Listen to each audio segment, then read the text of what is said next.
السلام علیکم ورحمۃ اللہ وبرکاتہ۔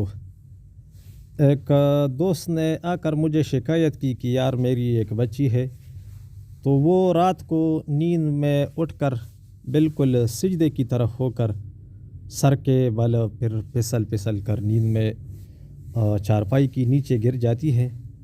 تو ہم اس کے لیے کیا کریں، یہ کیا مسئلہ ہو سکتا ہے؟ تو میں نے اسے بتایا کہ شاید آپ نے دروازے، کھڑکیاں، روشن دان سب بند کیے ہوئے ہیں، اس لیے بچے کو تکلیف ہے۔ تو اس نے کہا کہ ٹھیک ہے، میں گھر جا کر دیکھ لوں گا کہ کیا معاملہ ہے، پھر آپ کو بتا دوں گا۔ تو پھر کل جب وہ آئے تو مجھے بتایا کہ آپ کی بات درست تھی، میں نے رات کو ایک روشن دان کھول دیا تو پھر بچی کی وہ تکلیف نہیں تھی، پوری رات ٹھیک ٹھاک سوتی رہی۔ تو یہ اکثر ایسا ہوتا ہے کہ کمرے میں ہوا آنے کے راستے بند ہو جاتے ہیں، جس کی وجہ سے پھر بچے رات کو تکلیف میں ہوتے ہیں، نیند بے چین ہوتی ہے۔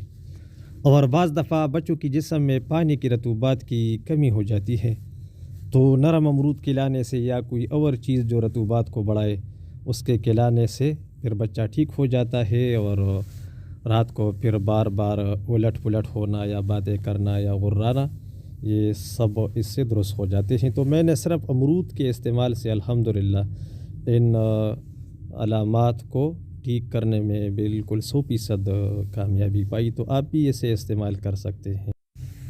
اور بعض دفعہ نظر بد یا جنات کی اثر سے بھی بچے نیند میں جھٹکے مار کر بار بار اٹھتے ہیں، روتے ہیں اور سوتے ہیں، تو وہ دم کرنے سے پھر ٹھیک ہو جاتے ہیں۔ میں ایک بار اس طرح کے بچے کو دم کرتا ہوں تو وہ ٹھیک ہو جاتے ہیں۔